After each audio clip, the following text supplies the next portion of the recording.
Hello guys. तो drama की starting में इस कहानी का हीरो लिजन को दिखाया जाता है जो बिल्डिंग के टेरेस पे बैठ के कोल्ड ड्रिंक पी रहा है। तभी यहाँ इस कहानी की हीरोइन लिंजी आती है जो एक फैशन कंपनी लैम ग्रुप की सीईओ रह चुकी है, बट कार एक्सीडेंट की वजह से वो ब्लाइंड हो गई और वो कह रही होती है कि मेरा सब कुछ खत्म हो चुका है। तभी उसके फ्लैशबैक में दिखाया जाता है वो एक फेमस ज्वेलरी डिज़ाइनर थी और यंग एज में ही वो फोर्ब्स की लिस्ट में शामिल हो गई थी और वर्ल्ड की टॉप 10 डिज़ाइनर में से एक थी। तभी लिंजी को उसके बॉयफ्रेंड का कॉल आता है और वो उससे ब्रेकअप कर लेता है क्योंकि वो अंधी हो चुकी थी। ये कह के वो फ़ोन रख देता है।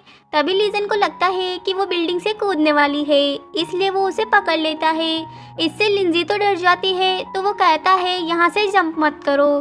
तो लिंजी कहती है मेरी आंखें खराब है, दिमाग नहीं, मैं तो बस यहाँ हवा लेने आई थी। और फिर वो उसकी झूठी वाइन खुद पीने लगती है। तभी लिजन को उसके फादर की कॉल आती है जो उससे कहते हैं कि तुम अपना बिजनेस कब संभालने वाले हो, कब तक तुम यहाँ वहाँ घूमते रहोगे। अगर तुमने बिजनेस नहीं संभालना चाहते हो तो तुम्हें मैरिज करनी होगी। इस पर वो कहता है कि मैं मैरिज के लिए लड़की कहाँ से लाऊंगा, और उसके फादर तो उसकी एक बात नहीं सुनते और फ़ोन काट देते हैं।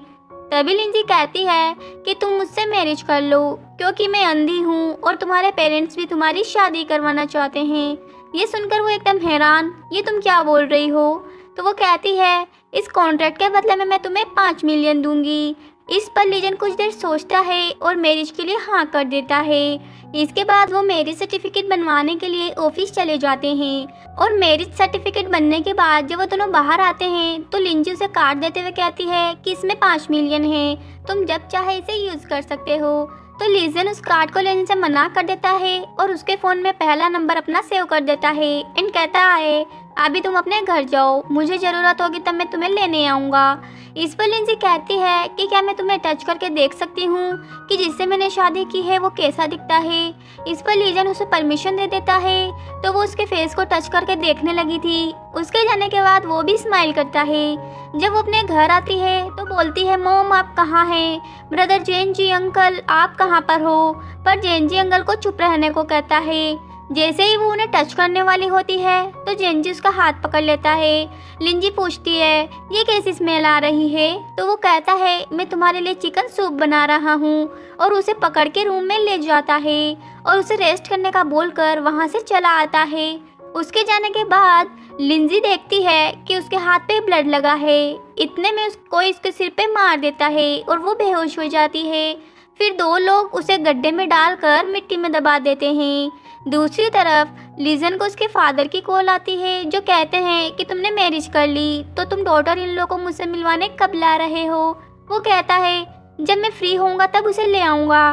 तभी उसे फील होता है कि कोई उसका पीछा कर रहा है, तो वो उसे पकड़ लेता है और उसे पूछने लगता है कि तुम मेरा पीछा क्यों कर रहे हो।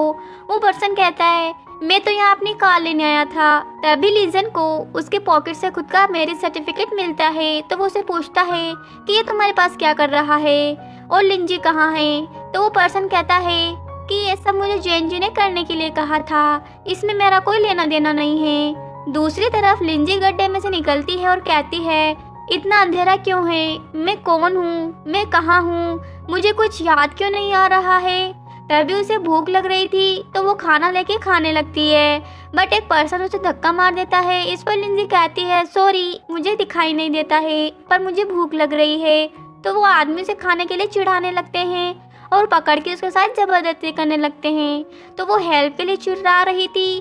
तभी वहाँ पर बहुत सारी कार आती है जिसमें से लीजन और उसके बॉडीगार्ड्स निकलते हैं और उन लोगों को मार मार के उनका भर्ता बना देते हैं।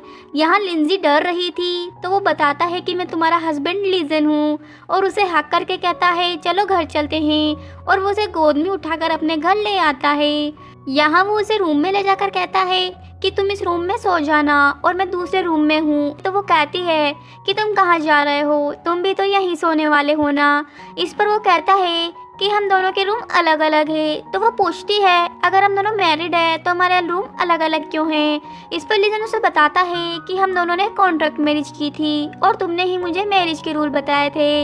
इस पर लिंजी कहती है कि तुम यहीं सो जाओ, मुझे अंधेरे से डर लगता है।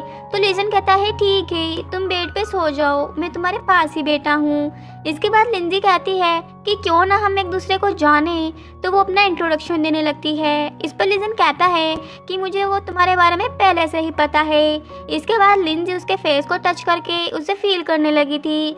यहाँ दोनों के बीच में एक छोटा सा रोमांटिक सीन दिखाया जाता है। दूसरी तरफ जेंजी के पास वही आदमी भागता हुआ आता है और उसे बताता है कि लिंजी की बॉडी उस गड्ढे में नहीं है। इस पर जेंजी कहता है कि जितनी जल्दी हो लिंजी को ढूंढो और मुझे उसकी डेड बॉडी चाहिए। आगे लिजन किचन में खाना बना रहा होता है, जहाँ उसे खुद भी समझ नहीं आ रहा था कि उसने ये क्या बनाया है। तभी वहाँ लिंजी आती है और कहती है, खुशबू तो अच्छी आ रही है, तुम क्या बना रहे हो? तो लिजन उसे बताता है कि मैं तुम्हारे लिए खाना बना रहा हूँ। तो लिंजी उसे खाना टेस्ट करवाने के लिए बोलती है, पर लिजन को तो पता है कि उसने कैसा खाना बनाया है। तो वो उसे कहता है कि अभी खाना पूरा बना नहीं है, बनने के बाद ही तुम इसे खा सकती हो। जहाँ वो खुद उस खाने को सूंघकर सड़ा सा मुंह बनाने लगता है। इसके बाद वो बाहर से खाना ऑर्डर कर लेता है और लिंजी को सर्व कर देता है और कहता है कि ये सब खाना मैंने तुम्हारे लिए बनाया है। तो लिंजी खाना टेस्ट करके कहती है कि तुमने तो बहुत ही अच्छा खाना बनाया है, आपसे हम हर रोज घर पे खाना बनाया करेंगे, बाहर से नहीं मंगाएंगे। इस पर लिजन का मुंह तो देखने वाला होता है।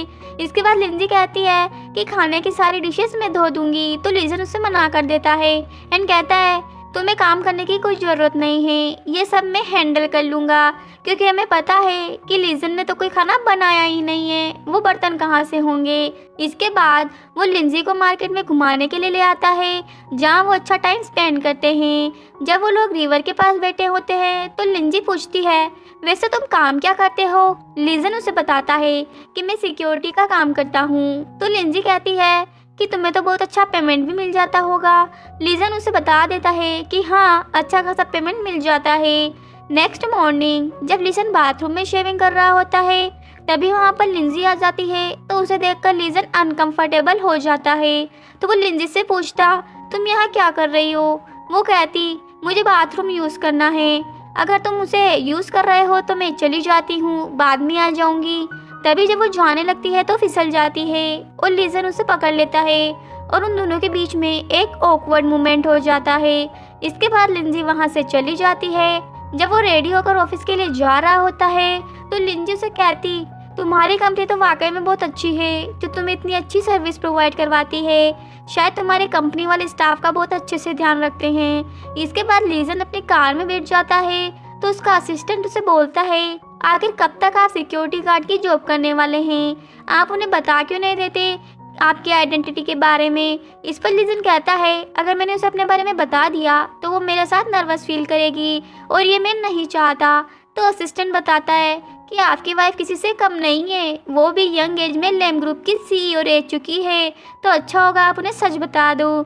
इसके बाद लिजन पूछता है कि इसकी ये हालत कैसे हुई। तो असिस्टेंट उसे एक फाइल देते हुए कहता है कि मिस लिंजी बहुत ही फेमस ज्वेलरी डिजाइनर हुआ करती थी। 7 दिन पहले ही उसकी मॉम का किसी ने मर्डर कर दिया और स्टेप डैड, जिन्हें वो अंकल बोलती है, वो कोमा में है। लेम ग्रुप का CEO उसका भाई जेंजी संभाल रहा है। इस पर लिजन उसे ऑर्डर देता है जेंजी के बारे में पता लगाने के लिए।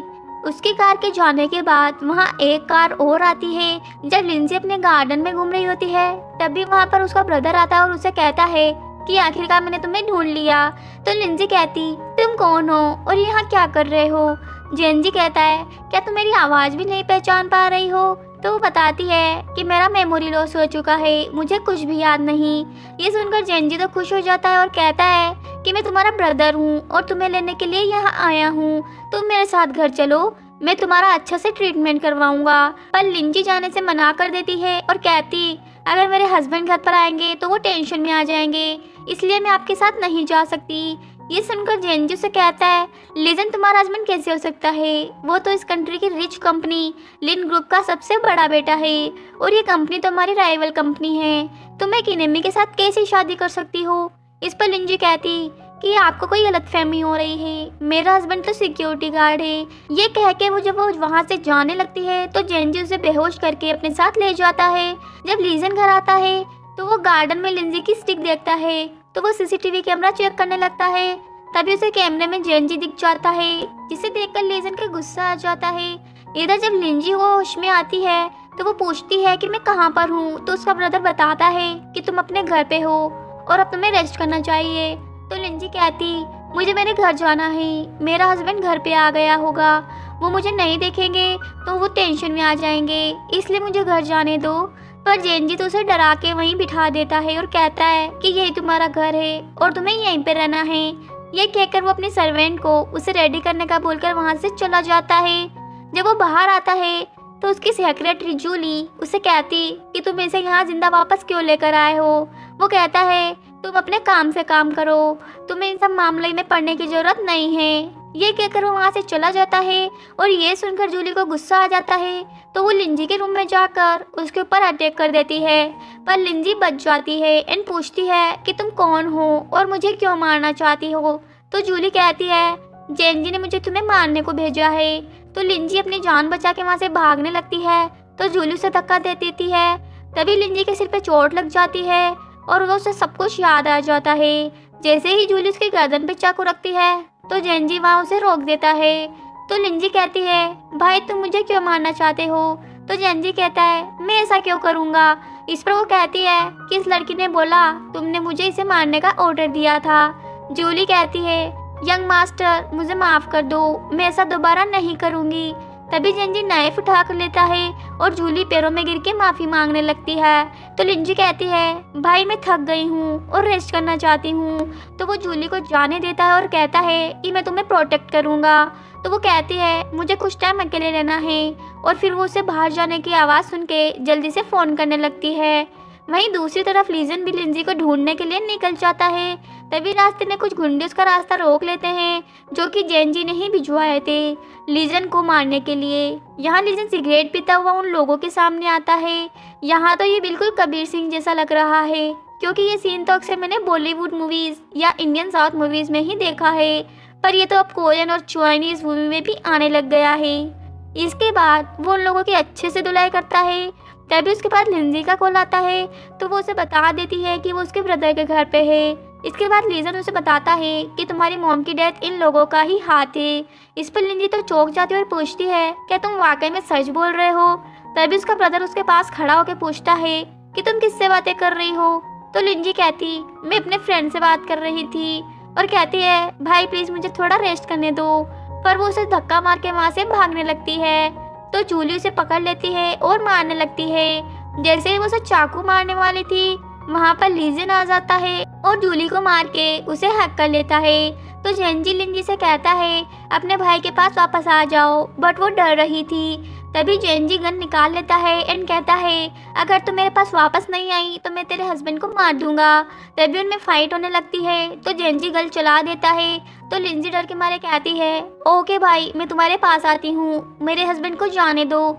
लीजन उसे जाने से मना कर रहा था तो वो कहती है वो मेरा भाई है, मुझे नहीं मारेगा, तुम अपनी जान बचा के यहाँ से चले जाओ। ये कहकर वो जेनजी के पास चली जाती है। इसके बाद भी जेनजी गन चलाने लगता है तो वो कहती है गन मत चलाना, उन लोगों को जाने दो। बट वो गन चला देता है जो असिस्टेंट के हाथ पे लग गई थी और लीजन लिंजी को पकड़ लेता है। तभी जेनजी वापस गन चलाने वाला होता है तो जूली से रोकते हुए कहती है अगर आपने गन चला दी तो फिर पुलिस आपको पकड़ लेगी। पुलिस के डर से जेनजी वहाँ से भाग जाता है। इधर लीजन भी लिंजी को लेकर घर आ जाता है जहाँ लिंजी उसकी चोट को महसूस करके उसकी केयर कर रही होती है। तभी लिंजी पूछती है कि तुमने मेरे लिए ये सब क्यों किया, क्या तुम मुझे लाइक करते हो। इस पर लीजन कहता है कि हम दोनों मैरिड हैं और अब मैं तुम्हें लाइक करने लगा हूँ। इसके बाद लिंजी से कहती है कि मैं तुम्हें देखना चाहती हूँ कि तुम कैसे दिखते हो। तो वो उसे अपने हाथ से टच करके फील करने लगती है। इसके बाद में उन दोनों के बीच एक रोमांटिक सीन क्रिएट हो जाता है और जब वो दोनों किस करने वाले होते हैं तो लिंजी को लॉयर का कॉल आ जाता है और उसने उसे अभी के अभी ऑफिस बुलाया था। इसके बाद वो दोनों लॉयर के पास जाते हैं जहाँ लॉयर उसे बताता है कि तुम्हारी मॉम ने मरने से पहले उनकी विल तुम्हारे नाम कर दी है और उनकी जितनी भी प्रॉपर्टी है उनकी वारिस तुम अकेली हो। ये सुनकर वो कहने लगती है कि जरूर मेरी मॉम की डेथ मेरे ब्रदर ने ही की होगी। तो लीजन उसे शांत करने लगता है। तभी लॉयर उसे बताता है कि कल तुम्हारी कंपनी में शेयर होल्डर की मीटिंग होने वाली है, अगर तुम वहाँ नहीं जाती हो तो कंपनी का सीईओ जेनजी बन जाएगा। ये कहकर वो लॉयर वहाँ से चला जाता है। तभी लिंजी लीजन से कहती है कि मुझे कल होने वाली शेयर होल्डर की मीटिंग में जाना ही होगा, प्लीज तुम भी मेरे साथ ही रहना। नेक्स्ट डे लिंजी लीजन के साथ कंपनी में पहुंच जाती है जहां वो नर्वस हो रही होती है। तो लीजन उसका हाथ पकड़ के उसे अंदर ले जाता है। इधर शेयर होल्डर्स जेनजी को कंपनी का सीईओ बनाने वाले होते हैं। तो जेनजी उन लोगों को थैंक यू बोलने लगता है। तभी वहां पर लिंजी की एंट्री हो जाती है और वो उसके सीईओ बनाने के लिए मना कर देती है। उसे देखकर सभी लोग बातें करने लगते हैं कि ये तो मर चुकी थी, वापस कैसे आ गई। जेनजी कहता है कि ये सब बातें हम घर पे करेंगे, ये सब बातें करने का टाइम नहीं है। तो लिंजी कहती, मेरी मॉम की लास्ट विश यही थी और उन्होंने अपने विल में उनकी प्रॉपर्टीज मेरे नाम कर दी है, इसलिए इस कंपनी की सीईओ तो मैं ही बनूंगी। तो वो कहता है, अगर ऐसी बात है फिर भी तुम सीईओ नहीं बन पाओगी क्योंकि आधे से ज्यादा शेयर होल्डर्स मेरे फेवर में हैं। तभी शेयर होल्डर्स लिंजी से कहते हैं, अगर तुम इस कंपनी की ओनर हुई तो क्या हुआ, हो तो तुम अंधी ही, इस कंपनी को कैसे संभालोगी। माना कि तुम पहले बहुत अच्छा काम करती थी लेकिन अब तुम इस कंपनी को नहीं संभाल पाओगी। इस पर लिंजी कहती है, आप लोग मेरी फैमिली के होकर भी एक आउटसाइडर का साथ कैसे दे सकते हो। भूलो मत कि मेरी मॉम का नहीं अंकल झेंग का बेटा है। आंटी कहती है, विल के अकॉर्डिंग तो तुम्हें पहले मैरिज करनी होगी, उसके बाद ही तुम्हें कंपनी का सीईओ बनाया जा सकता है, पर तुझसे सी ब्लाइंड से कौन शादी करेगा। तो वो कहती, आपसे किसने कहा कि मैं मैरिड नहीं हूँ। इसके बाद वो लीजन का हाथ उठाते हुए कहती कि ये मेरा हस्बैंड लीजन है, अब से हम हस्बैंड वाइफ मिलकर लेम ग्रुप को चलाएंगे। तो शेयर होल्डर्स कहते हैं, ये कॉमन मैन कंपनी को नहीं चला सकता। इस पे लिंजी कहती है, कॉमन मैन ली फैमिली का यंग मास्टर है और ली ग्रुप का सीईओ है। शेयर होल्डर उसकी बात का यकीन नहीं करते। तभी वो असिस्टेंट को बुलाता है जो बताता है कि ली फैमिली की तरफ से मिस लिंजी को 7th फ्लोर पर ज्वेलरी डिपार्टमेंट, 50 बिलियन की 2 beach villa, 5 Rolls Royce and 2 private jet marriage में गिफ्ट किए गए हैं। तभी सभी शेयर होल्डर्स उन फाइल को देखने लगते हैं। यहाँ लिंजी उससे पूछती है कि तुम ये सब क्या कर रहे हो, क्या तुम्हारे पास इतना पैसा है। तो लीजन उसे कहता है कि मैंने शॉर्ट ड्रामा के अंदर यही देखा है तो सोचा मैं क्यों ना ट्राई कर लूं। इसके बाद लीजन उन लोगों से पूछता है, क्या आपको अभी भी कोई और प्रूफ चाहिए। इस पर शेयर होल्डर्स उसकी बात का बिलीव कर लेते हैं और सभी लोग लिंजी को सीईओ बनाने के लिए मान जाते हैं। इस पर जेनजी को गुस्सा आ जाता है और वो लिंजी को वार्न करके वहाँ से चला जाता है। आगे असिस्टेंट रूम में सामान कलेक्ट कर रहा था तो वो एक मास्क निकाल के अपने सिर पे पहन लेता है और तभी वहाँ पे लीजन और लिंजी भी आ जाते हैं तो वो छुपने लगता है।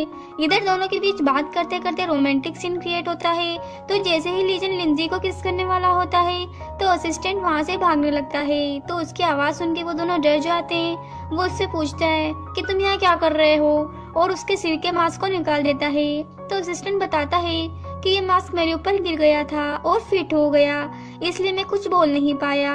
तो लीसन कहता है, आगे से ध्यान रखना। इसके बाद वो दोनों बात करते हुए कार से घर जा रहे होते हैं। तभी लीजन ब्रेक लगाता है पर ब्रेक्स काम नहीं करते हैं।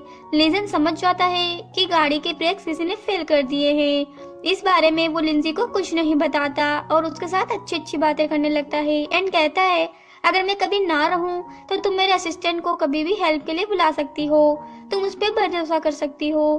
तो वो पूछती कि आज तुम ऐसी बातें क्यों कर रहे हो। लीजन उसे कहता है, बस ऐसे ही आज मेरा मन कर रहा है। इसके बाद वो उसे अपना लव कन्फेस कर देता है और उसके बाद उनका एक्सीडेंट हो जाता है और दोनों बेहोश हो जाते हैं। बट कोई लिंजी की फिंगरप्रिंट ले लेता है। इसके बाद उन दोनों को हॉस्पिटल में लाया जाता है जहां डॉक्टर लीजन का ट्रीटमेंट कर रहे होते हैं पर वो कुछ भी रेस्पॉन्ड नहीं कर रहा था और उसकी डेथ हो जाती है। जब लीजन को मोर्चरी रूम में ले जाया जाता है तभी लिंजी को भी उसके पास से ले जाया जाता है। आगे जब लिंजी को होश आता है तो उसे सब कुछ दिखाई देने लगता है और वो खुश हो जाती है। तो डॉक्टर उसे सर्जरी के लिए कॉन्ग्रेचुलेशंस करते हैं। तभी लिंजी डॉक्टर से डोनर के बारे में पूछती है तो वो कहता है कि डोनर ने अपनी आइडेंटिटी सीक्रेट रखने के लिए बोला है, इसलिए मैं तुम्हें नहीं बता सकता। इसके बाद वो अपने हस्बैंड के बारे में पूछती है तो डॉक्टर उसे बता देता है कि उसके हस्बैंड की डेथ हो चुकी है। ये सुनकर लिंजी को यकीन नहीं होता और वो अपने हस्बैंड को ढूंढने के लिए निकल जाती है। जब वो मोर्चरी रूम के पास पहुंचती है तो वहाँ एक डेड बॉडी पड़ी होती है। जैसे ही लिंजी उसका कवर हटा के उसे देखती है तो उसे फ्लैशबैक की मेमोरी याद आने लगती है और उसे देखकर वो हार्ट ब्रोकन हो जाती है और रोने लगती है एंड कहती है कि तुम मुझे छोड़ के कैसे जा सकते हो, मैं तुम्हारे बिना कैसे रहूंगी। तभी पीछे से लीजन के फादर आते हैं और उस पर गुस्सा करते हुए कहते हैं, तुम्हारी वजह से ही आज मेरा बेटा इस दुनिया में नहीं है। मैं तुमसे बहुत नफरत करता हूँ। अगर तुम प्रेग्नेंट ना होती तो मैं कभी भी उसे उसकी आई ट्रांसप्लांट नहीं करने देता और ना ही कभी तुम्हें उससे लास्ट बार देखने देता। इसके बाद वो लिंजी को 50 मिलियन का कार्ड देते हुए कहते हैं कि ये कार्ड लेकर अब रोड चले जाओ, अपना और अपने बच्चे का ध्यान रखना। ये कहकर वो वहाँ से चले जाते हैं। इधर लिजन के फादर ऑफिस में बैठे होते हैं तो जेंजी उनसे लिंजी के बारे में पूछता है तो वो कहते हैं लिंजी मेरी डॉटर इन लॉ है और मैंने उसे जहाँ कहीं भी भेजा है उससे तुम्हें मतलब नहीं होना चाहिए, तुम अपने काम से काम रखो। तो जेंजी गुस्से में कहता है लिंजी दुनिया के किसी भी कोने में हो, मैं उसे ढूंढ लूंगा। ये कहकर वो वहाँ से चला जाता है। उसके जाने के बाद लिजन के फादर एक फोटो फ्रेम देखने लगते हैं जहाँ उनके साथ 2 बच्चे होते हैं। आगे एक पेशेंट को दिखाया जाता है जहाँ फादर उसकी केयर कर रहे होते हैं। तभी यहाँ उस पेशेंट को होश आता है। ये क्या, ये तो लिजन की तरह ही दिख रहा है। तभी फादर उसे बोलते हैं शाओ भाई तुम जाग गए। इस पर वो कहता है कि आप कौन है और मैं यहाँ क्या कर रहा हूँ। तो फादर बताते हैं कि तुम 7 सालों से कोमा में हो, इसलिए थोड़े टाइम के लिए तुम्हारा मेमोरी लॉस रहेगा और अभी भी तुम्हारी हार्ट ट्रांसप्लांट सर्जरी हुई है। इस पर वो पूछता है कि मेरा डोनर कौन था। तो फादर अपने पॉकेट से वही फोटो निकाल कर उसे बताते हैं कि तुम्हारे ट्विन ब्रदर ने तुम्हें हार्ट डोनेट किया है। तो वो पूछता है कि दूसरा ब्रदर कहाँ है। इस पर फादर उसे बताते हैं कि वो तो मर चुका है। तभी वहाँ पे एक लड़की भागते हुए आती है और उसकी हेल्थ के बारे में पूछने लगती है। तो फादर शाओ भाई को बताते हैं कि ये लड़की तुम्हारी चाइल्डहुड फ्रेंड है, साथ ही तुम्हारी फियांसे भी है और ये 7 सालों से तुम्हारे ठीक होने का इंतजार कर रही है। ये सब देखकर तो शाओ भाई को कुछ समझ ही नहीं आ रहा होता है कि वो कैसे रिएक्ट करे। कुछ सालों के बाद का सीन दिखाया जाता है जहाँ शाओ भाई कंपनी में आता है तो उसका असिस्टेंट उसे बताता है कि बॉस आज 3 बजे लिन ग्रुप के साथ हमारी मीटिंग होने वाली है और आपने 11 बजे के जो इंटरव्यूज थे उन्हें कैंसिल कर दिया था। इस पर शाओ भाई कहता है कि अभी 1 घंटा बाकी है, इसलिए जो भी इंटरव्यू उन्हें अरेंज करवाओ। इसके बाद वो इंटरव्यू देने लगता है। इधर लिंजी को दिखाया जाता है जो पार्क में अपनी डॉटर को खेलता हुआ देख के खुश हो रही होती है। तभी वो अपने फोन में लिजन का इंटरव्यू देख के चौंक जाती है और सोचती है कि लिजन क्या तुम अभी भी जिंदा हो, पर तुम्हारी तो डेथ हो गई थी, फिर ऐसा कैसे हो सकता है। दूसरी तरफ शाओ भाई के फादर उसे डांट रहे थे कि मेरे मना करने के बावजूद भी तुमने इंटरव्यू क्यों दिया, मैंने तुमसे मना किया था ना किसी के भी सामने आने से। इस पर शाओ भाई कहता है कि डैड मैंने ये सब कंपनी के लिए किया है। आज का जमाना मल्टीमीडिया और सोशल मीडिया का टाइम है। सोशल मीडिया की हेल्प से मेरे इंटरव्यूज के क्लिप काट कर हम जगह जगह वायरल कर सकते हैं जिससे हमारी कंपनी को बहुत प्रॉफिट होगा और ब्ला ब्ला। पर डैड तो उसे मारने के लिए भागने लगते हैं। आगे वो फ्लावर बुके लेके खड़ा था। तभी एक बच्ची वहाँ आती है और कहती है क्या आप भी यहाँ किसी का वेट कर रहे हो। तो वो कहता है कि मैं तो मेरी फ्रेंड का वेट कर रहा हूँ, बट तुम किसका वेट कर रही हो। तो वो कहती है मैं अपनी मम्मी का वेट कर रही हूँ। तो वो कहता है कहीं मत जाना और यहीं खड़े रहना। तभी वहाँ किम मेयर आके उसे हक कर लेती है तो वो उसे वेलकम करके फ्लावर बुके दे देता है। मिस्टर शाओ बॉस बच्ची को बाय करके मेयर के साथ चला जाता है। इतने में वहाँ पर लिंजी भी आ गई थी और अपनी बेटी नीना को लेके जाती है और कहती है कि तुम्हें अनजान लोगों से बात नहीं करनी चाहिए। मुझे पता है तुम अपने डैडी को बहुत मिस करती हो, इसलिए मैं तुम्हारे डैडी को जल्दी ले आऊंगी। फिर वो उसे किस कर देती है। जब लिंजी जा रही थी तो कार की विंडो में देखकर अपना हुलिया ठीक करने लगती है और उसी कार में शाओ भाई बैठा होता है। असिस्टेंट सोचता है कहीं ये बॉस को देख के पहचान ना ले। तभी लिंजी लिपस्टिक लगाने लगती है तो शाओ भाई विंडो ओपन कर देता है तो लिपस्टिक गलत लग जाती है। तभी शाओ भाई उसे टिश्यू दे देता है पर वो तो उसे देखती ही रह गई थी। उतने में कार चली जाती है। आगे शाओ भाई मिस्टर वेंग से कोऑपरेशन करने के लिए आया था जहाँ पर ली ग्रुप का जेंजी पहले से ही बैठा था जो कहता है कि तुम और तुम्हारा भाई एक जैसे दिखते हो पर अपने भाई जितने तुम काबिल नहीं लगते, ये प्रोजेक्ट तो मुझे ही मिलेगा। इधर लिंजी वहाँ पे भाग के आती है तो उसे रिसेप्शनिस्ट रोक लेती है और पूछती है कि आप कौन है। तो वो कहती मैं लिंजी हूँ, क्या तुम यहाँ नहीं आई हो। तो रिसेप्शनिस्ट कहती तुम खुद को क्या कोई बिग स्टार समझ रही हो और वो सिक्योरिटी गार्ड को बुलाने लगती है।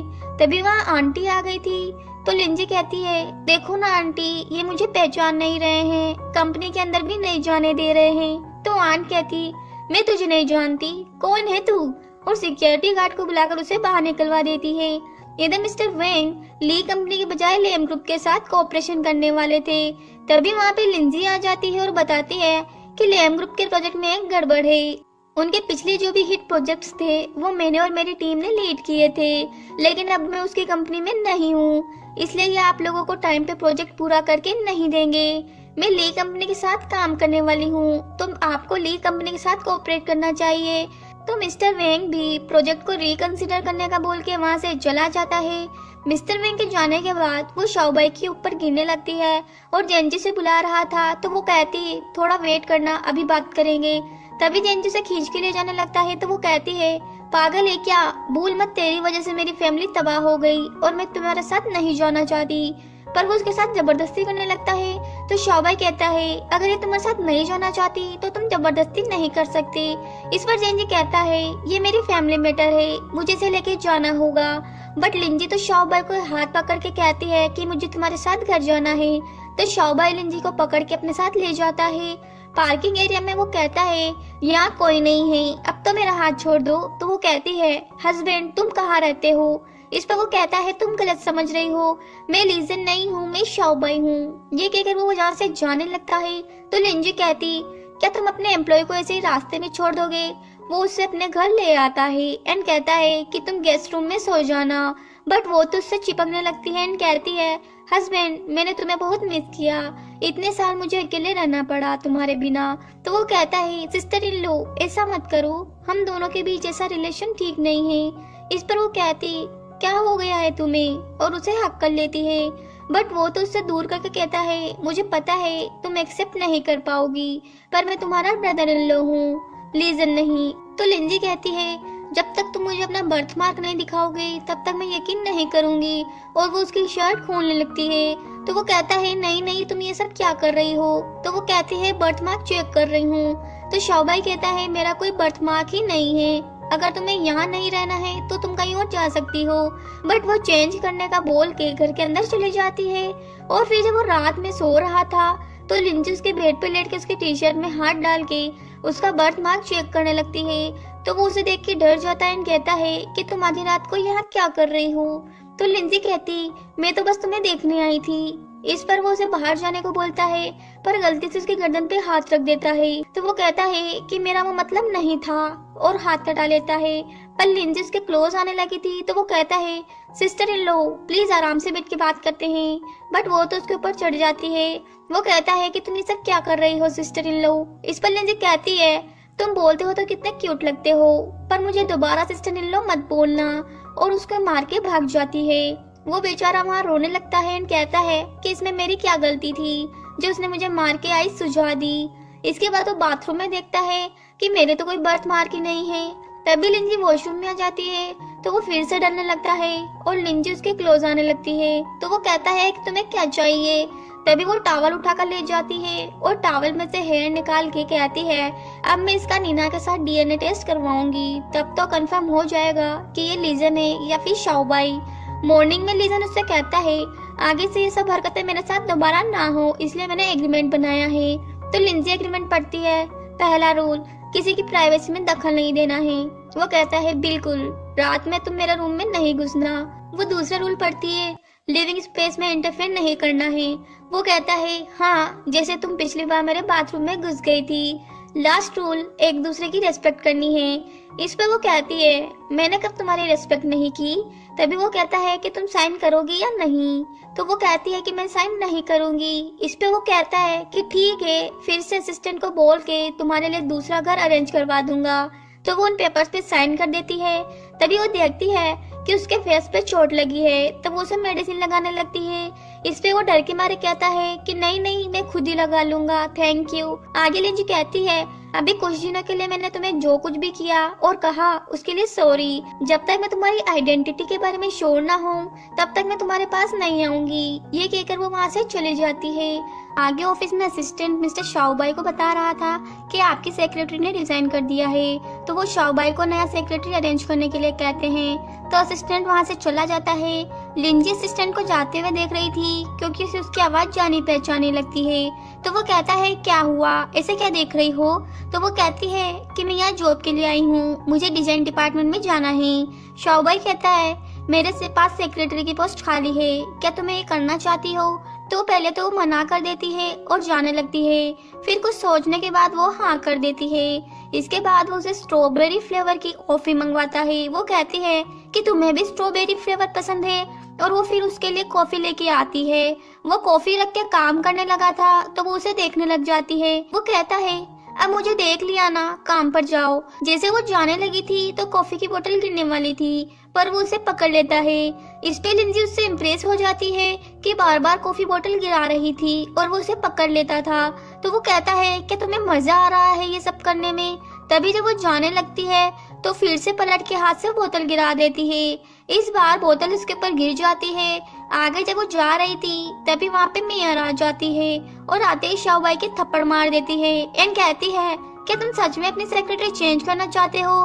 तो लिंजी कहती है इस बात के लिए इसे मार क्यों रही हो? शाओबाई कहता है अगर तुम रिजाइन करोगी तो मुझे तो सेक्रेटरी चेंज करनी पड़ेगी ना, मेरे पास और क्या ऑप्शन है? तो लिंजी पूछती है ये कौन है जो इतना हक जमा रही है? तो वो उसे कुछ बता नहीं पा रहा था। तभी मेयर कहती है कि मैं इसकी फियांसी हूँ। तो शाओबाई लिंजी को देखकर कहता है कि पूरी तरीके से नहीं। इस पर मेयर कहती है कि क्या मतलब पूरी तरीके से नहीं? जब तुम कोमा में थे तो मैंने तुम्हारा ध्यान रखा, अब ठीक हो गए हो तो पलट रहे हो।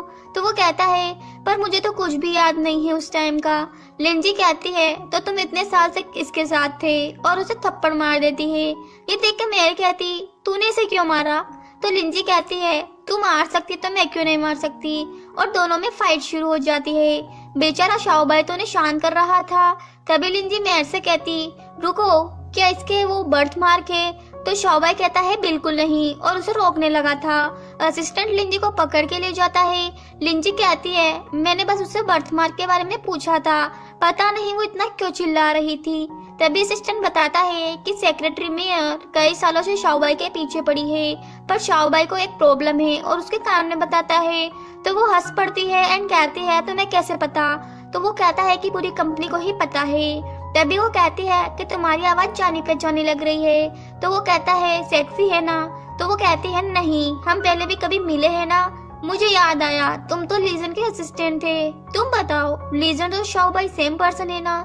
इस पे असिस्टेंट कहता है अगर सेम इंसान होते तो आपको आइस डोनेट किसने की? लीजन ने अपने ट्विन ब्रदर शाओबाई को अपना हार्ट ट्रांसप्लांट कर दिया था। तो लिंजी की आंखों में आंसू आने लगते हैं। उसके जाने के बाद असिस्टेंट फोन पर किसी को कहता है जैसा आपने झूठ बोलने के लिए कहा था मैंने बिल्कुल वैसा ही किया, पर क्या ये गलत नहीं होगा? तो मिस्टर ली कहते हैं कि मैंने अपने बेटे को खो दिया है, दूसरे को नहीं खो सकता। इस पर शाओबाई उनकी बातें सुन लेती और सोचता है जब से मैं उठा हूँ मुझे कुछ याद क्यों नहीं है, आखिर मेरी आइडेंटिटी क्या है? आगे वो डॉक्टर के पास आता है एंड डीएनए सैंपल कराने के लिए बोल के चला जाता है। वहीं पे लिंजी छिपती छिपाती आती है और वो भी डॉक्टर को डीएनए टेस्ट करने के लिए सैंपल दे जाती है। आगे शाओबाई उसे बताता है कि तुम्हें कोऑपरेशन के लिए इन्वेस्टर चाहिए था ना, वो मुझे मिल गया है। उसे बिलियर्ड्स खेलना पसंद है तो आज तुम्हें वहीं पे जाना है। तो लिंजी उससे हक कर लेती है। इससे पहले वो उसे दूर करता है तो वो खुद ही उससे दूर होकर कहती है सॉरी। तभी दोनों को मैसेज आता है तो वो कहती है सॉरी मैं आज मीटिंग में नहीं जा पाऊंगी। इस पर वो कहता है कि हाँ मैं भी वहाँ नहीं जा पाऊंगा, आज मीटिंग कैंसिल हो गई है, और वो वहाँ से चला जाता है। आगे डॉक्टर शाओबाई को बताता है कि रीना आपकी बेटी नहीं है, डीएनए टेस्ट मैच नहीं कर रहा। तो वो डीएनए रिपोर्ट लेके जाने लगा था। तभी लिंजी वहाँ आ जाती है और पूछती है कि तुम यहाँ क्या करने आए थे? वो कहता है मैं डॉक्टर से मिलने आया था। इस पे वो कहती मैं समझ सकती हूँ तुम्हारी प्रॉब्लम, मुझसे क्या छुपाना, पूरी कंपनी को इस बारे में पता है। तो वो कहता है कि ऐसा नहीं है जैसा तुम समझ रही हो, मुझे कोई प्रॉब्लम नहीं है। इस पे वो कहती है अच्छा तो फिर ये रूमर्स है कि तुम्हारा सिस्टम काम नहीं करता, जरा रिपोर्ट्स दिखाओ। तो वो रिपोर्ट छुपाने लगता है और पूछता है तुम यहाँ क्यों आई हो? वो कहती मेरी तबीयत थोड़ी ठीक नहीं थी पर अब मैं बिल्कुल ठीक हूँ, चलो चलते हैं। यहाँ पर उन दोनों को जाते हुए मियर देख रही थी और डीएनए रिपोर्ट को देख रही थी जो कि उसने चेंज करवा दी थी। आगे वो मिस्टर ली के पास आती है और उनसे इन सब के बारे में पूछती है। तो मिस्टर ली से ये बात छुपा के रखने के लिए पैसे देने लगते हैं। मेयर कहती मुझे पैसे नहीं, सीईओ की वाइफ बनना है। अगर शाओबाई को आपकी सच्चाई पता चली तो वो आपसे नफरत करेगा, देख लो अब आप क्या करना चाहते हो। तो मिस्टर ली कहते हैं ओके तुम लिंजी को शाओबाई से दूर रखो, बाकी सब मैं देख लूंगा। नेक्स्ट डे मेयर कंपनी में आके लिंजी को मारने लगती है बट वो उसका हाथ पकड़ लेती है। तो मेयर कहती तू शाओबाई को फंसा रही है, तूने ही कंपनी के लिए फेक डिजाइन बनाए हैं ना, और वो उन पेपर्स को गिरा देती है। तो लिंजी उन्हें उठाने लगती है मेयर उसके हाथ पे पैर रख देती है एंड कहती है खुद को किसी रिच फैमिली की समझती है तू बस एक पुअर विडो है। तभी शाओबाई आकर लिंजी की हेल्प करने लगता है तो मेयर बताती है इसने टैलेंटेड फॉरेन डिजाइनर के डिजाइन कॉपी किए हैं। तो इस पर शाओबाई कहता है कि तुमने सही कहा, पर वो फॉरेन डिजाइनर और कोई नहीं लिंजी ही है। यहाँ मेयर एकदम हैरान, ये कैसे हो सकता है। शाओबाई भी सभी एम्प्लॉयज को डांटता है एंड कहता है कि वैंग प्रोजेक्ट को भी इसी ने संभाला है क्योंकि यही फॉरेन डिजाइनर है और आगे से इसके बारे में कोई भी उल्टी सीधी बात मैं नहीं सुनूंगा। अब से ये हमारी चीफ डिजाइनर होगी, अगर दोबारा इसके बारे में कुछ बोला तो कंपनी से गेट आउट हो जाना। तो मेयर कहती तुम ऐसा कैसे कर सकते हो, मैं इतने सालों से तुम्हारे साथ थी। तो वो कहता है तभी तो कंपनी में अब तक रुकने दिया और वो लिंजी को लेके वहां से चला जाता है। फिर शाओबाई उसके हाथ पे पट्टी बांध रहा था और कहता है देखो मैंने कितनी डिजाइन वाली पट्टी बनाई है, मैं तो एकदम आर्टिस्ट हूँ। ये दोनों बातें कर ही रहे होते हैं तभी वहाँ पे मिस्टर ली को देख के लिंजी उठने लगती है। वो उसे बिठा रहा था पर वो फिर से उठ जाती है। तभी वो डैड को देख के कहता है कि डैड आप यहाँ कैसे। मिस्टर ली कहते हैं तुझे पता है मैं तेरा डैड हूँ, मुझे तूने जल्द से जल्द ग्रैंडसन देने को कहा था पर तू तो यहाँ पे क्या कर रहा है। वो कहता है डैड आप शादी की इतनी जल्दी क्यों कर रहे हो, मुझे पहले अपने करियर पे फोकस करना है। ये लिंजी है कंपनी की न्यू डिजाइनर, इसका कंपनी में थोड़ा झगड़ा हो गया था तो मैंने इसकी पट्टी बांधी है। तो वो अपना हाथ पीछे कर लेती है एंड कहती है कि मैं मिस्टर ली को जानती हूँ। डैड कहते हैं मैंने तुम्हें पैसे दिए थे ना और वापस आने के लिए मना किया था, तुम्हारी वजह से मैंने पहले ही अपने एक्शन को खो दिया है, अब दोबारा यहाँ क्यों आई हो। लिंजी कहती सॉरी चेयरमैन पर वापस आने का मेरे पास एक रीजन है। शाओबाई कहता है डैड मैं समझ सकता हूँ ब्रदर की डेथ की वजह से आप सिस्टर उन लोगों को वापस नहीं लाना चाहते पर इसने हमारी कंपनी को बहुत हेल्प की है। लिंजी कहती आपने जो भी मुझे पैसे दिए थे मैं वो वापस कर दूंगी। इस पर डैड कहते हैं निकल जाओ यहाँ से। तो वो जाने लगती है पर शाओबाई उसे रोकता है। डैड से कहता है आप इसे से बाहर नहीं निकाल सकते, अभी ये हमारी कंपनी के साथ प्रोजेक्ट पे काम कर रही है, 50 मिलियन का प्रोजेक्ट है डैड। डैड कहते हैं ओके 50 मिलियन का नुकसान नहीं होना चाहिए। फिर शाओबाई इन्वेस्टर से बात करने के लिए बिलियर्ड्स खेलने आता है और कहता है कि ये हमारी डिजाइनर लिंजी है। इस पे लिंजी कहती है हम डिजाइन प्रोजेक्ट पे बात कर सकते हैं, इससे पहले कुछ खा पी लेते हैं। तो इन्वेस्टर उसे देखने लगता है और पूछता है क्या तुम मेरे साथ ड्रिंक करोगी। शाओबाई उसे रोकता है पर उसे फोन आ रहा था तो वो लिंजी कहती है कि तुम जाकर फोन पिकअप कर लो मैं देख लूंगी। तभी वहाँ पे जेंजी भी इन्वेस्टर से बात करने आ गया था। वो इन्वेस्टर बिलियर्ड खेलने के बहाने लिंजी को गलत वे से टच कर रहा था तो वो कहती है सॉरी पर हमें डिस्टेंस रखना चाहिए, पर वो तो जबरदस्ती कर रहा था। तभी शाओबाई आके उसे बचा लेता है और उसके मुक्का मार देता था। तो इन्वेस्टर उसका हाथ पकड़ लेता है एंड कहता है कि मेरे साथ कोऑपरेशन नहीं करना क्या। शाओबाई कहता है इसकी कोई जरूरत नहीं है और लिंजी को लेकर चला जाता है। इन्वेस्टर गुस्से में आकर जेंजी के साथ कोऑपरेट कर लेता है। इधर जब वो दोनों जा रहे होते हैं तो लिंजी कहती ये सब मेरी गलती है, 50 मिलियन का लॉस हो जाएगा। वो कहता है कि गलती तुम्हारी नहीं उसकी है, तुम टेंशन मत लो, हमें कोई और इन्वेस्टर मिल जाएगा। फिर वो बिना देखे जा रहा था तो लिंजी उसका हाथ पकड़ लेती है कि तुम ट्रैफिक लाइट्स देखकर क्यों नहीं चलते हो। तो वो कहता है कि मुझे कलर दिखाई नहीं देता क्योंकि मेरा कलर ब्लाइंडनेस है। तो लिंजी उसे अपने साथ ले जाती है। आगे वो उसे खाते हुए देख रहा था तो वो कहते हैं कि क्या तुम भी खाओगे। तो शाओबाई खाकर कहता है कि ये टेस्टी है बट इसमें स्ट्रॉबेरी फ्लेवर होता तो मजा आ जाता। ये सुनकर लिंजी को पास्ट का सीन याद आता है जब लीजन ने ये बन खाया था तो उसने भी यही लाइन बोली थी। तो वो हंसती है। आगे ऑफिस में लिंजी को डिजाइन करने के लिए इंस्पिरेशन नहीं मिल रही थी। तभी शाओबाई आता है एंड कहता है मैंने तुम्हारे लिए एक स्पेशल जगह बनाई है और उसका हाथ पकड़ के उसे ऑफिस के चेयर पे बिठा देता है एंड कहता है कि तुम यहाँ डिजाइन बना सकती हो। वो कहती यहाँ बैठना मेरे लिए ठीक नहीं होगा पर वो तो उसे बार बार बिठा रहा था और एक्सीडेंटली दोनों बहुत क्लोज आ जाते हैं। तो वो कहता है कि क्या देख रही हो। तो लिंजी कहती इंस्पिरेशन। तो वो कहता है ओके तो अच्छे से देख लो और उसके काफी क्लोज आने लगता है। तो वो उससे दूर हटा के कहती है कि मुझे इंस्पिरेशन मिल गया। फिर वो रात तक डिजाइन बना रही थी। तभी शाओबाई उसकी डिजाइन देखकर कहता है कि तुम्हें मेरे फेस से ये इंस्पिरेशन मिला है। तो वो पूछती है कि तुम्हें अच्छा नहीं लगा। इस पर शाओबाई कहता है कि बाकी का काम कल कर लेना, अभी चलते हैं। तो वो कहती है थोड़ा सा ये काम बचा है, मैं इसे अभी करूंगी। पर उसके पेट में दर्द होने लगता है तो वो उसे गोद में उठाकर ले जाता है। इधर इन्वेस्टर्स जेंजी को सुनाता है कि मुझे कचरा नहीं अच्छी डिजाइन चाहिए, तभी मैं तुम्हारे साथ कोऑपरेशन आगे बना के रख सकूंगा। तभी जेंजी को किसी का फोन आता है एंड कहते हैं कि तुम्हें जो डिजाइन चाहिए थी वो मेरे पास है। इधर डॉक्टर चेकअप करके शाओबाई को बताते हैं कि पेशेंट प्रेग्नेंट है। ये सुनकर वो कहता है ये कैसे हो सकता है। तभी वो लिंजी डिजाइन बना रही होती है तो उसे पूछता है कि तुम्हें क्या हुआ। वो कहती है पता नहीं, अचानक बार बार पेट में दर्द हो रहा है। तो वो पूछता है क्या तुम अभी किसी को डेट कर रही हो या किसी लड़के से मिली थी अकेले में। वो कहती है नहीं। फिर कहती है हाँ असिस्टेंट से मिली थी। तो वो कहता है असिस्टेंट से कब मिली। तो वो कहती है कंपनी में, तुम भी तो थे मेरे साथ। इस पे वो पूछती है क्या हुआ है तुम्हें, क्या रिपोर्ट आ गई है। वो कहता है नहीं आई। हाँ आ गई। तो वो कहती है तुम सीधी सीधी बात क्यों नहीं कर रहे हो। तो वो कहता है छोटी सी है बट काफी बड़ी बात है। और वो उसे बताने वाला होता है तभी वहाँ डॉक्टर आते हैं और बताते हैं कि सॉरी हमने आपको गलत रिपोर्ट दे दी थी। मिस लिंजी की रिपोर्ट तो ये वाला है, उन्हें तो बस वायरल इन्फेक्शन हुआ है, प्रेगनेंसी नहीं है। ये सुनकर वो भी हंसने लगती है। आगे लिंजी ने डिजाइन कंप्लीट कर दिया था तो वो उसे कहती है बाकी का काम तुम देख लेना और खुद सोने लगती है। तभी शाओबाई उसे किस कर लेता है बट वो उठ जाती है तो वो काफी थक गई थी तो वो उसे खींच कर ले जा रहा था। लिंजी कहती है बस मुझे थोड़ा सा खाने दो। इस पर वो कहता है नहीं, डॉक्टर ने बोला है पहले गैस पास करनी है तभी खाने को मिलेगा।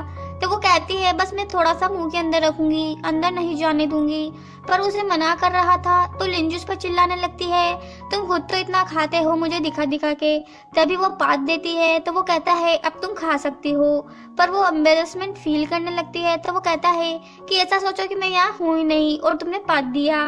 जब लिंजी कंपनी में आती है तो सारे एम्प्लॉयज उसका वेलकम करने लगते हैं एंड कहते हैं कि तुम्हारे डिजाइन की वजह से कंपनी की सेल बहुत ज्यादा बढ़ गई है। तो वो कहती है कि नहीं नहीं ऐसी बात नहीं है, सबने बहुत मेहनत की है।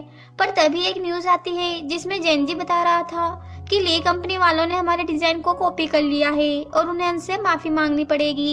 ये देखकर एम्प्लॉयज लिंजी पे ब्लेम लगाने लगते हैं कि तुमने तो कॉपी डिजाइन करके बनाया है, हमारी कंपनी की इमेज इससे खराब हो गई है।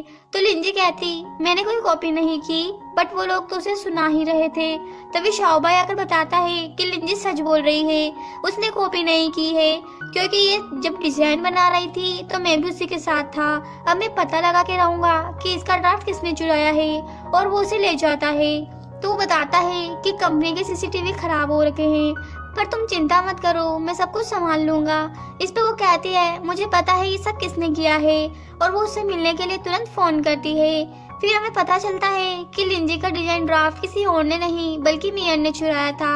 आगे लिंजी अपने भाई जेंजी से बात करने आती है और बातों बातों में उसमें बुलवा लेती है कि उसे वो डिजाइन एक पार्टनर ने दिया था और वो मियर का नाम बता देता है। तभी इन्वेस्टर वहाँ आके जेंजी पे गुस्सा करने लगता है तो जेंजी कहता है कि ये सच नहीं है। तो लिंजी कहती है अब कोई फायदा नहीं है, मैंने सब कुछ रिकॉर्ड कर लिया है और वो रिपोर्टर्स को भी बुला लेती है। वो इन्वेस्टर लिंजी को कोऑपरेशन करने के लिए पूछता है बट लिंजी तो मना करके चली जाती है। आगे शाओबाई और लिंजी एम्प्लॉय के साथ मिलके सेलिब्रेट कर रहे थे। एम्प्लॉयज कहते हैं लिंजी हमारे साथ ड्रिंक करो। तो वो कहता है कि नहीं, सिर्फ तुम ड्रिंक करोगे, इसके बदले का भी तुम लोग ही ड्रिंक करोगे।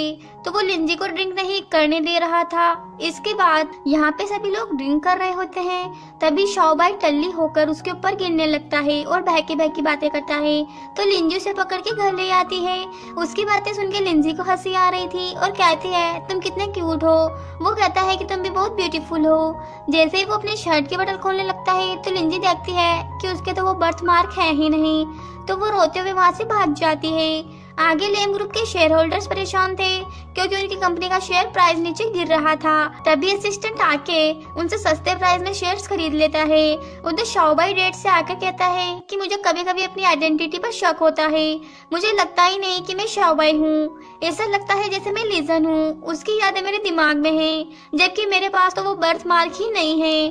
तो डैड कहते हैं तुम ज्यादा मत सोचो, तुम लीजन कैसे हो सकते हो, तुम तो शाओबाई हो, तुम्हें बस अब मिया से शादी करनी है। पर वो शादी करने के लिए मना कर रहा था तो डैड उस पर चिल्ला देते हैं कि शादी तो तुम्हें करनी ही पड़ेगी। आगे मैं शाओबाई को शादी का वेन्यू दिखा रही थी बट वो कोई इंटरेस्ट नहीं ले रहा था।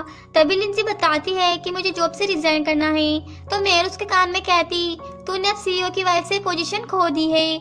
लिंजी भी उन दोनों को हैप्पी वेडिंग बोल के वहाँ से चली जाती है। उसके जाने के बाद शाओबाई मीर से कहता है, ये मत भूलो कि तुमने ही लिंजी का डिजाइन ड्राफ्ट चुराया था, इसलिए अब सोच लो तुम्हें क्या करना है। ये कहकर वो वहाँ से चला जाता है। लिंजी को जाते हुए देखते हुए असिस्टेंट कहता है, क्या आप ऐसे ही चली जाओगी बॉस को छोड़ के? तो वो कहती है कि क्या फायदा यहाँ रुकने का, भले ही उसका फेस लीजन जैसा है पर वो लीजन तो नहीं है ना। असिस्टेंट कहता है, तुम्हें पास्ट को भूल के आगे बढ़ना चाहिए। तो वो कहती, तुम्हारा मतलब है कि मैं एक टाइम पे 2 लोगों से लव करूं? असिस्टेंट कहता है, बॉस के कहने पर मैंने आपके लिए लेम ग्रुप के 30% शेयर्स खरीद लिए हैं। और वो पेपर्स उसे देख के चला जाता है। आगे जेंजी मीटिंग कर रहा था, तभी वहाँ पे लिंजी आ जाती है। तो वो कहता है, तुम शेयर होल्डर्स की मीटिंग में क्या कर रही हो? वो कहती है, क्योंकि मैं भी शेयर होल्डर हूँ। इस पर जेंजी उसे धमकी देने लगता है। तभी लिंजी पुलिस ऑफिसर्स को अंदर बुला लेती है एंड कहती है कि जेंजी ने ही 7 साल पहले मेरे पेरेंट्स को मारा था। तो पुलिस उसे अरेस्ट करके ले जाती है और लिंजी इस कंपनी की सीईओ बन जाती है। फिर लिंजी भी लेम ग्रुप में काम करने लगती है। तभी उसे फोन आता है कि नीना गायब है। इधर नीना अपने डैड को ढूंढते हुए होटल में आ जाती है। किसी के आने की आवाज सुनकर वो छुप जाती है। तभी वहाँ मेयर आ जाती है और वो मेकअप आर्टिस्ट मेयर को शादी के लिए रेडी कर रही होती है। उसकी छोटी सी गलती पे मेयर उसको थप्पड़ मार देती है। तभी वहाँ डैड आ जाते हैं जो कहते हैं कि मैं तुम्हारी अपनी बेटे से शादी करवा रहा हूँ, बस तुम्हें मेरा सीक्रेट रखना होगा। यहाँ पे नीना ने उनकी सारी बातों को अपनी वॉच में रिकॉर्ड कर लिया था, बट मेयर उसे देख लेती है और पकड़ के मारने लगती है। नीना उसे काट लेती है तो वो नीना को धक्का मार देती है और उसे चोट लगने से वो बेहोश हो जाती है।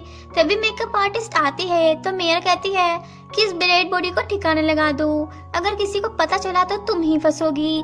इधर लिंजी उसे ढूंढते हुए वहाँ पर आ रही थी, पर उसके सामने एक मेकअप आर्टिस्ट नीना को सूटकेस में रख के ले गई थी। लिंजी पूछती है, क्या तुमने एक छोटी सी बच्ची को देखा? मेरी बेटी गायब है। इस पे मैं कहती, मुझे नहीं पता। तो लिंजी सोचती है कि ऐसा कैसे हो सकता है, उसकी लोकेशन तो यहीं की बता रही है, और वो उसे ढूंढने निकल जाती है, जबकि मेयर ने ब्लड छुपा रखा था। मेकअप आर्टिस्ट नीना को कहीं और लेके जाती है। लिंजी जेंजी को फोन करती है और कहती है, अगर नीना के गायब होने का रिलेशन तुझसे हुआ तो मैं तुझे नहीं छोड़ूंगी। वो कहता है कि मैंने कुछ नहीं किया, मुझे नहीं पता। तभी असिस्टेंट बताता है कि last time Nina dressing room की तरफ गई थी। तो लिंजी वापस ड्रेसिंग रूम की तरफ जाती है जहाँ उसे नीना की वॉच पड़ी मिलती है। तभी जेंजी एक व्हाइट कार देखता है और उसका पीछा करता है और मेकअप आर्टिस्ट को पकड़ लेता है एंड पूछता है कि नीना कहाँ पर है। और वो देखता है कि डिक्की के सूटकेस में नीना थी। इधर मेयर बहुत खुश हो रही थी क्योंकि उसकी शाओबाई से शादी होने वाली थी और वो सीईओ की वाइफ बन जाएगी। पर तभी वहाँ लिंजी आ जाती है और कहती है कि नीना गायब है। मेयर कहती है, तेरी बेटी है, तू ढूंढ जाके। लिंजी कहती है, तूने कहा था तूने मेरी बेटी को नहीं देखा, पर उसकी वो ड्रेसिंग रूम में मिली जहाँ पर तू थी। मुझे नहीं पता तेरा और मिस्टर ली का क्या सीक्रेट है, पर वो सब इसमें रिकॉर्ड हो गया है। मेयर शाहबाई से कहती है कि मेरा बिलीव करो, मैंने कुछ नहीं किया। वो कहता है कि तुम्हारे हाथ पे चोट कैसे लगी, ये तुम्हारे हाथ पे क्या हुआ? लिंजी देख के कहती है कि मेरी नीना कहाँ पर है, और वो दोनों लड़ने लगती है। तभी शाहबाई कहता है कि डेढ़ जब तक नीना नहीं मिलेगी मैं शादी नहीं करूंगा। तो डेढ़ सब बॉडीगार्ड को नीना को ढूंढने का बोल देते हैं। तभी लिंजी को फोन आता है तो वहाँ से भाग जाती है और शाहबाई के साथ चला जाता है। यहाँ पे सब लोग मेयर पे हंस रहे थे तो वो छिड़ जाती है। इधर नीना जेंजी के साथ थी। लिंजी आते ही उसे धक्का मार देती है और कहती है कि मेरी बेटी को छोड़ दे, नीना तुम कहाँ भाग गई थी? और वो उसे डांटने लगती है। तो शाहबाई कहता है कि हम हॉस्पिटल में हैं। लिंजी से पूछती है, तुम्हें ये डॉल किसने दी? तो नीना बताती है कि इस अंकल ने दी है। लिंजी डॉल को फेंक के जाने लगी थी। तभी जेंजी कहता है, तुम्हें अपनी बेटी पर नजर रखनी चाहिए। तो वो कहती है, अगर मेरी बेटी को हाथ लगाने की कोशिश की तो मैं तुझे नहीं छोड़ूंगी।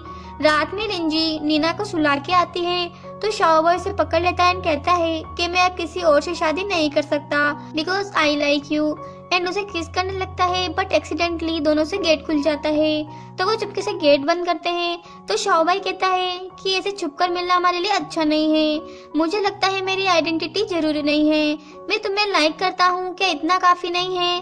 तुम इस बारे में क्या सोचती हो? तो वो कहती है कि मैं नीना के पास जा रही हूँ, और वो ये कहकर अंदर चली जाती है। फिर किसी को फोन करके पूछती है, क्या लीजेंड एंड शाओबाई सेम पर्सन है? मॉर्निंग में लिंजी भाग के आती है कि नीना कहाँ पर है। वो कहता है कि डरो मत, वो बाहर खेल रही है, मैं उसे देख के आता हूँ। और फिर जाके नीना को गोद में उठा लेता है एंड कहता है कि मम्मी तुम्हें ढूंढ रही है।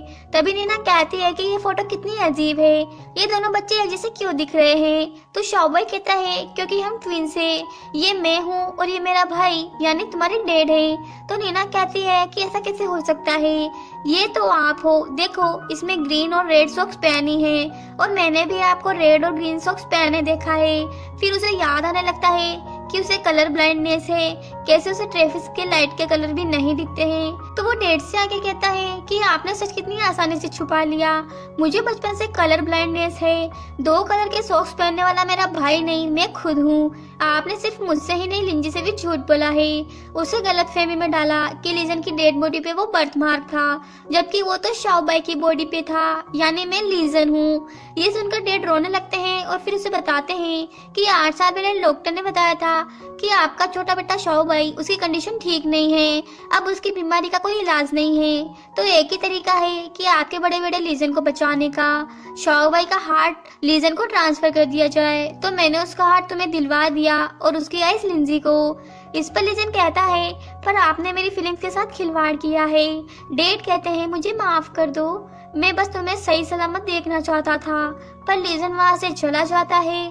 तभी मैं लीजन से माफी मांगती है तो वो कहता है कि तुम्हें मुझसे माफी नहीं लिंजी से मांगनी चाहिए, तुमने उसकी बच्ची को किडनैप किया था और अब मुझे पता चल गया है कि मैं शाओबाई नहीं हूँ, अब तुम्हें सरेंडर कर देना चाहिए। ये कहकर वहाँ से जाने लगा था, पर मियर गुस्से में कहती है अगर तुम मेरे नहीं हो सकते तो किसी के नहीं हो सकते, और वो उसे कार से ठोक देती है। आगे लिंजी भाग के हॉस्पिटल में आती है जहाँ पेशेंट को ब्लड की जरूरत थी, तो वो अपना ब्लड डोनेट कर देती है एंड कहती है प्लीज डॉक्टर उसे बचा लेना।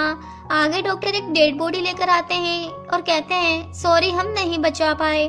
तो वो रोने लगती है कि ऐसा कैसे हो सकता है, तुम मुझे छोड़ के नहीं जा सकते, तुम्हें पता है ना मैं तुम्हें कितना लव करती हूँ। तभी वहाँ पे असिस्टेंट लीजन को पकड़ के ला रहा था, तो वो कहता है कि ये यहाँ क्या कर रही है। लिंजी बॉडी देखती है और डर जाती है। तभी वो लीजन को देखते ही भागकर उसे हक कर लेती है। फिर वो उसे पूरी सच्चाई बता देता है। आगे लिंजी लेंग ग्रुप को संभाल रही थी, तभी वहाँ पे जेन जी अपने डैड को लेकर आता है एंड कहता है कि तुम्हारी मॉम की ज्यादातर प्रॉपर्टी मेरे डैड के नाम पर है, इसलिए ये प्रॉपर्टी मेरी हुई। लॉयर कहता है कि तुम्हारे डैड मेंटल पेशेंट है और उन्हें प्रॉपर्टी में कुछ भी नहीं मिल सकता, तो प्रॉपर्टी के वारिस तुम और लिंजी हुए। लिंजी कहती कि आधी प्रॉपर्टी मेरे नाम पर है, अब तुम क्या करोगे।